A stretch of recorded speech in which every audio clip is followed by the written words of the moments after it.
Hey guys, Dan from Dan's Tri-Fi Garage back with you. Welcome back to the channel. Getting back to work on this window delivery a little bit. So I thought what I would do today is I'd get the radiator core support cleaned up a little bit, sandblasted. I've already done the sandblasting. Spared you guys the boringness of watching me do that.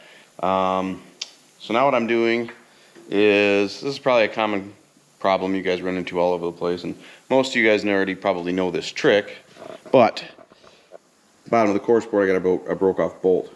So I'm just going to show you guys real quick what I do to fix that, and it's real easy. You just take a nut, a little bit bigger than the bolt, and lay it over it and weld it to it, and then the heat from the welding soaks in and usually breaks it free. So let me see if we can't get a nut welded to it, and we'll see if it works. Alright, so this old rusty nut is usually what I use. Just set it right over that and fill that up with a weld, and it should pop right back out of there.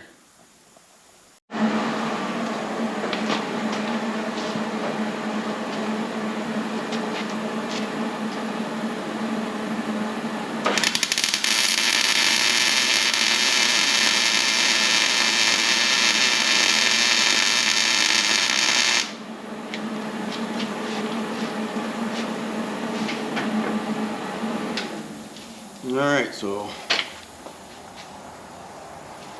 that's nice and cherry red hot. So we'll give that a second and we'll see if we can't back it out.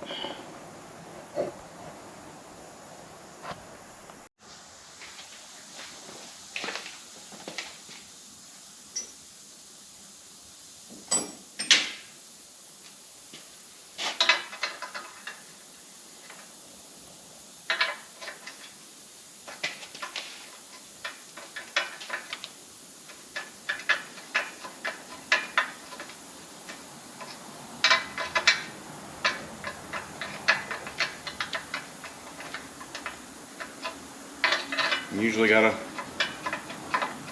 wiggle it back and forth a little bit, because the reason they broke off in the first place is the threads are nasty.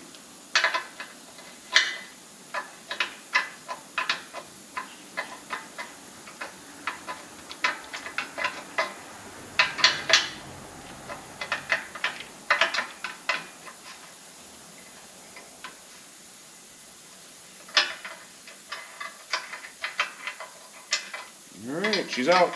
So now what I'll do is we'll get this thing painted up, and I'll run a tap through all the nuts, where the side panels go and all that kind of stuff. After I paint it, make sure the threads are all cleaned out. And the reason I'm doing this is because I want to put the radiator in it. So when I start it, I've got coolant right away. And usually that's what I do with these. I'll bolt the core support to the front of the frame mount. Put the radiator in.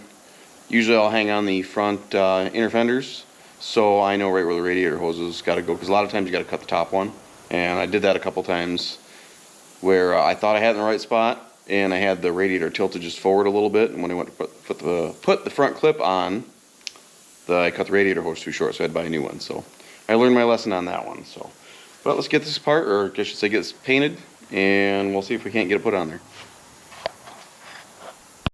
Alright guys, so I did get the radiator core support all cleaned up. So here's after we're all done. So what I did use on this is I used that same engine paint I always use for painting pretty much everything. Duplicolor engine enamel. This is Ford semi-gloss black. This is what I found is the closest to the original color for the inner fenders and radiator support, the filler panels, all that stuff. So while I was doing that, I thought I might as well go ahead and start cleaning up my inner fenders also. That one I did last year. You can tell it looks darker than that one.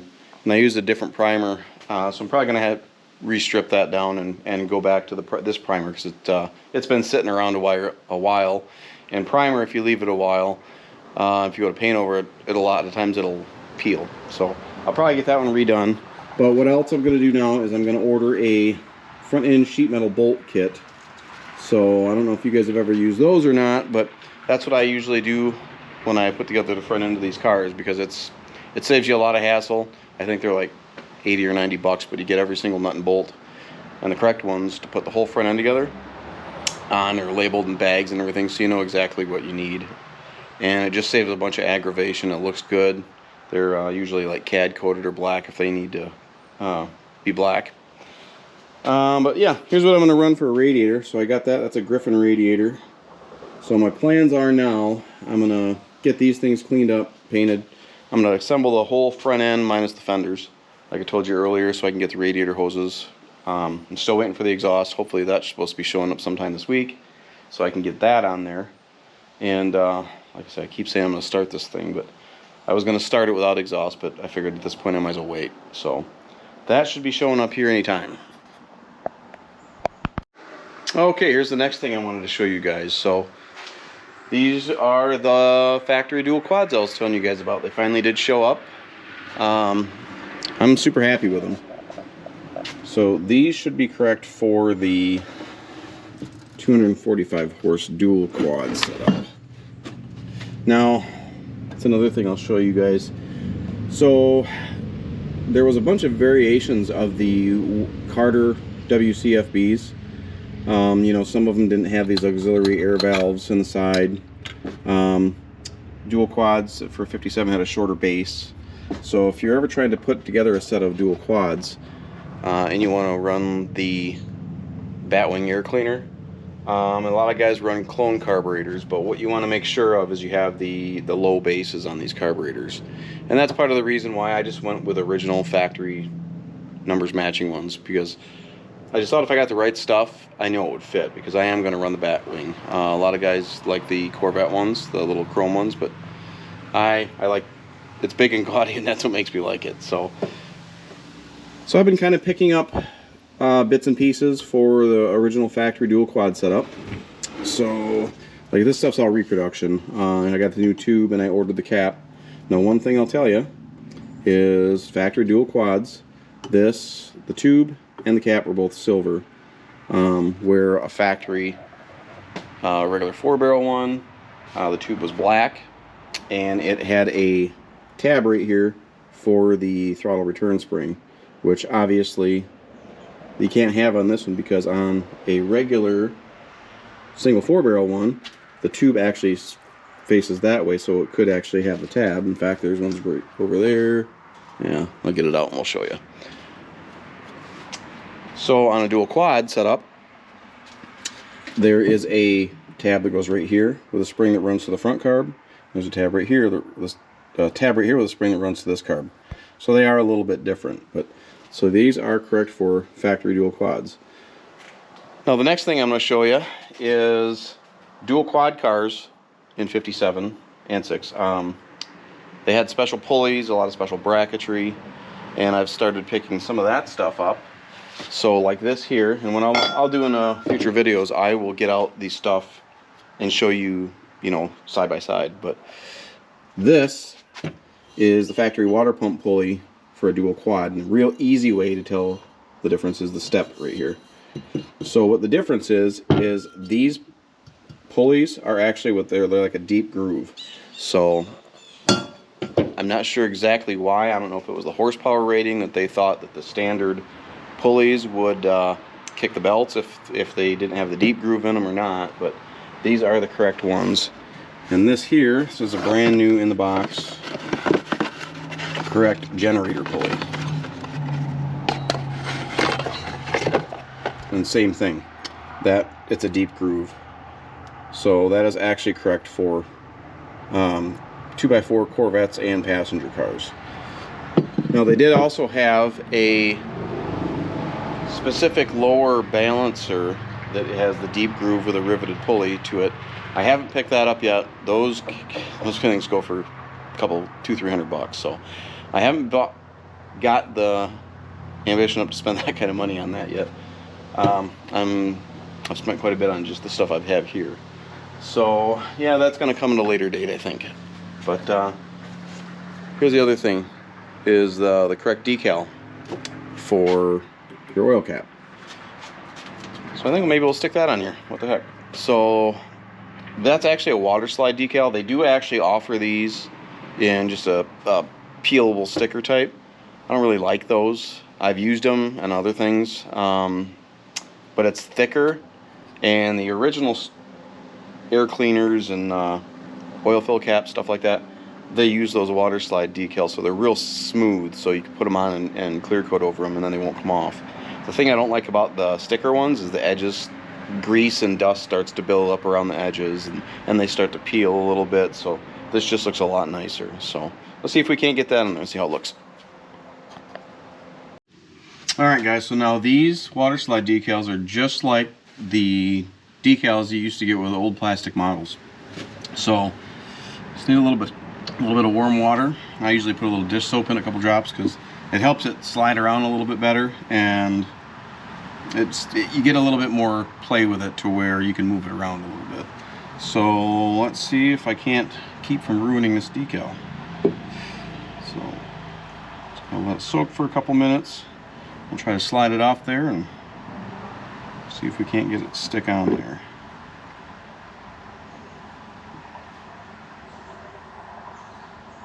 And the bad thing about these is you only get one shot, and they're thin films, so you got to be real careful that you don't tear them. So you can see right away the paper starts to curl.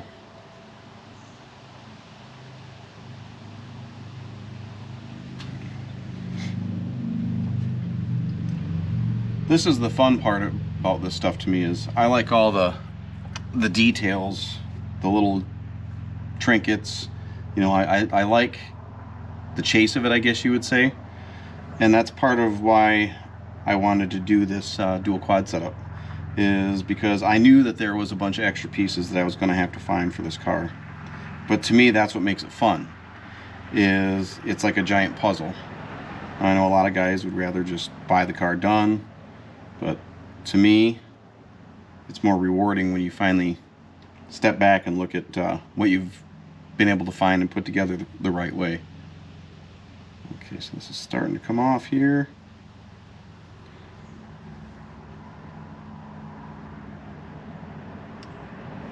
Just gotta be very gentle with it. So it's starting to come off.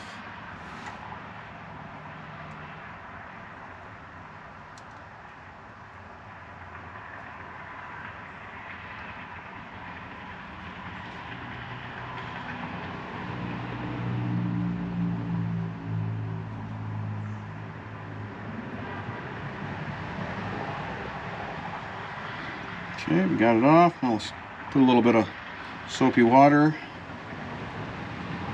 on this here. And then what you'll do is you'll blot it, get all the water out from under it, and let it dry.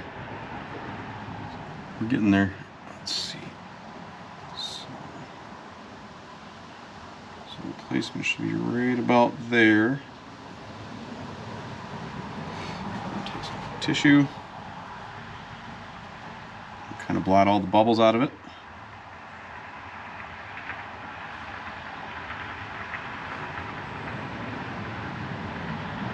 Smooth all the water out from underneath it.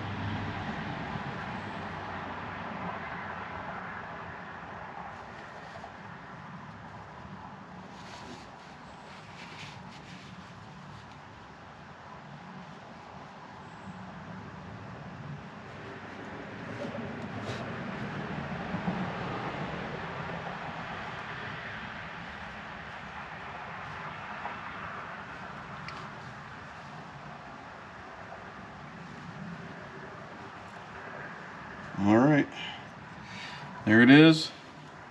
I think that looks a lot better than a sticker. So we'll stick this back in here and let it dry. It should be good for a long time. Alright. There we go.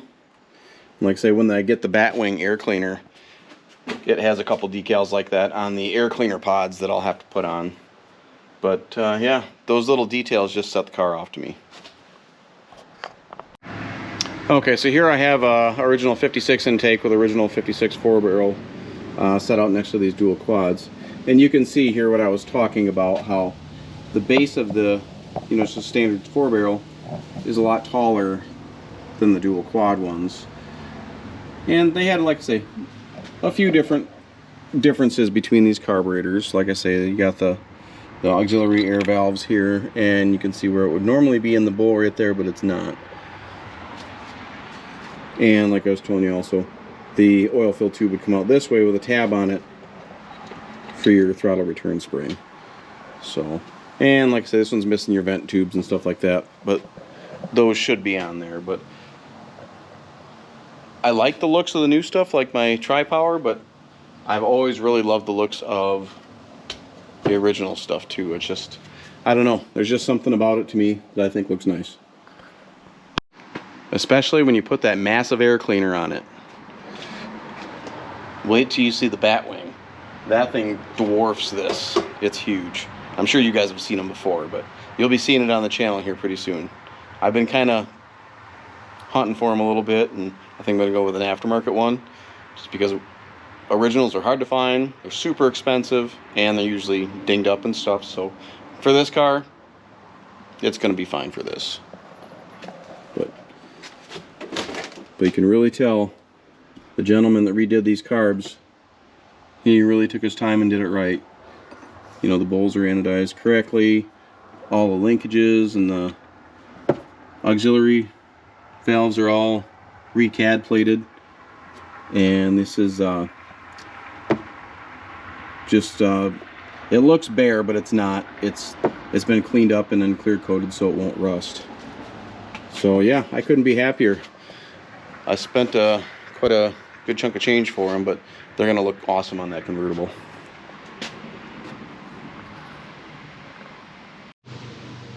Alright guys, what I want to show you guys today as far as parts go is I want to show you the differences for the rear window outer stainless between a 2 and 4 door sedan and a 2-door hardtop. Now 4-door hardtops, they have their own trim. It's completely different. It's all for itself. 2-door and 4-door sedans are the same. Hardtops are different. And obviously wagons, they don't really have any trim other than the bead around the top and below the glass. And Nomads, they're their own thing also. But the biggest one you're going to see, and the one you're going to have the hardest time telling the difference between, is from a 2-door hardtop and the 2-door and 4-door sedans. So that's what we're going to show you today. Alright, so this piece here, I don't know if you can see, this is the big long piece that goes at the top of the back glass on the outside. Now at first glance, these look pretty much the same.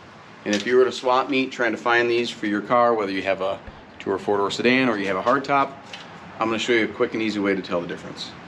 Now if you see here, right about the middle of the moldings, there's a hole right there.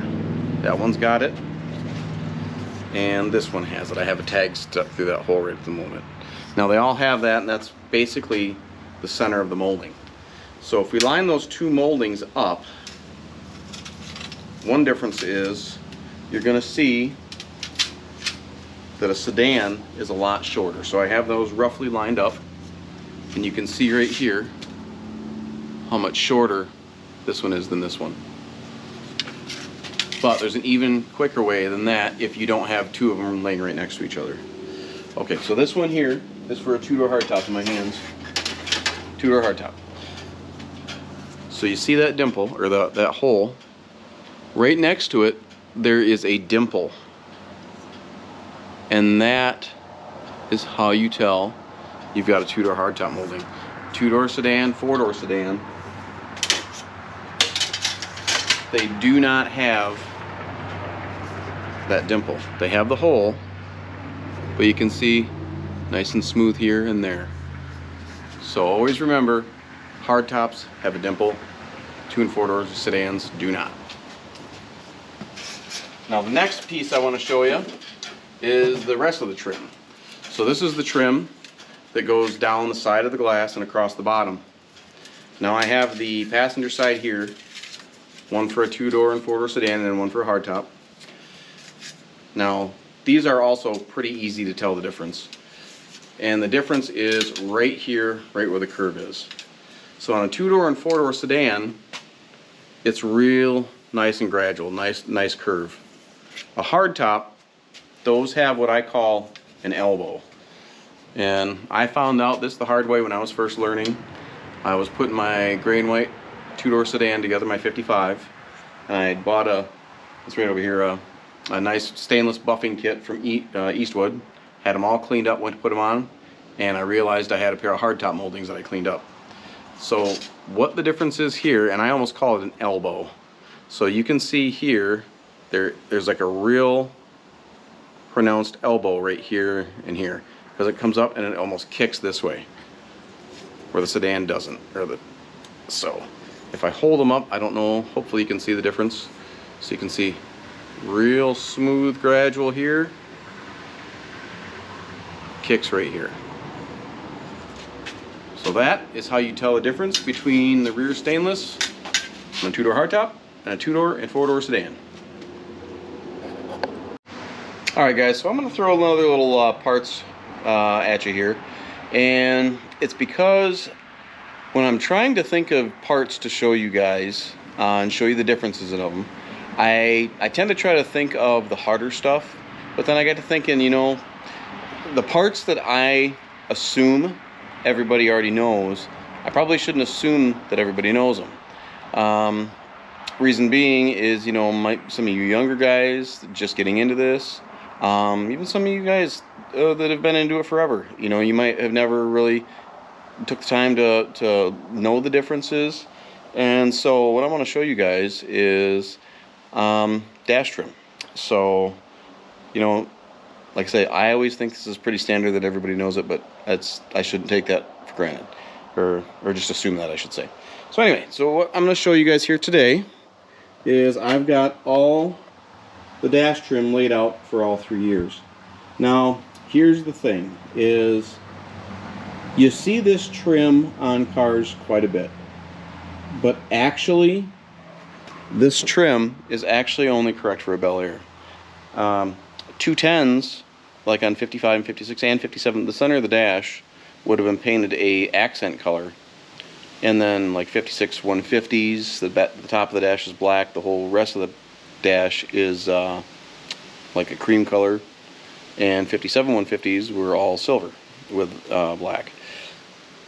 Now I'm going to show you the differences. So, and I know I've had people ask me, you know, people that aren't into Tri-5s, you know, why these look identical shape, but they're different, because obviously a 55 and a 56 have the same dash. Now a 55 uses the trim with bow ties, just like that. A 56, being the same dash, uses the same stamping, but instead of bow ties, it has the lines. And a 57, being its own dash, its own model, its own year, use this trim with the little squares stamped into it, like that. And you'll notice it says Bel Air. Now 57, however, they did also use a piece of stainless on the 210s, and I have a piece of that right here, and it's just real thin, skinny stuff. And I've only got one half of it right here, but I'm going to show you over on this dash over here where it actually goes. So you'll see there's a 57 dash laid out, and there is where the Bel Air trim goes if it's a Bel Air. Now on a 210 model, you'll see the back or the bottom edge has these little bitty holes right there. That's because there's little snap-in clips that go on these, and on a 210 you've got that strip just like that that just goes along the bottom edge of the dash, and there's another one right there. So if I take this off, you'll see the holes right here. Now I have a theory about this also. So I'm pretty sure that GM originally intended to do that with 210 cars, or 55 also. And the reason I think that is because this hardtop I have over here, it's an early model 55. And hopefully you can see in here, I think I might have showed you this before. It's pretty dim. Let me get my light real quick and we'll be right back. Alright, that's much better. Okay, so you see on a 55 here, that's your hole for your Bel Air trim. But also, you have these little bitty holes there, and they go all the way across the dash. Now, those holes, those only are on early model Tri-5 or early model 55s. Late model 55s, 56s never had them. So I think GM was either going to put on 210 dash trim, or they were planning on maybe using clips to hold on the Bel Air trim. So, and then they maybe decided in 57 to actually put 210 trim on. So I don't know, but that's a telltale way to tell if you have an early 55, because they usually always have those oval holes. So, all right, guys, I think that's going to be it for this video. So I'm going to get in and get this video edited so I can get it up for you guys. Again, William Poe, thanks again for getting in the drawing for the $100 gift card. Congratulations on winning. Still waiting to hear back from you, so I can get your email address so I can get that to you. But I just wanted to let you guys know, I'm trying to think of a next giveaway we could possibly do, what the milestone should be. But now that we're over that 1,000 hump, I thank all you guys for supporting me on the channel so far. Just please remember to like and subscribe. And if you hit those like buttons, that really helps, because it tells YouTube what videos to promote more. And that really helps me be able to put out more videos for you guys. So I'm hoping to grow the channel. If there's anything you guys want me to see or want me to post or go over for you guys, I'd be happy to do that. I think what I'm going to do here one of these days, I'm going to redo my my recirculating heater for a 56 for my window delivery. I thought that might be a fun little project to get done, and I can show you. I know I've showed you the 55, but I can show you the 56 also. And one of the things I thought after the fact when we did that last one is I should have showed you the blower motor area too, because that also is completely different on a recirculating heater versus a deluxe heater, because they do not have an inside to outside air valve. They just have the blower motor, and there's like a cage over the front of it that just blows air, sucks air in and blows it through the system. So, but all right, guys, I'm rambling. So, all right, thanks for watching, and we'll see you next time. Bye.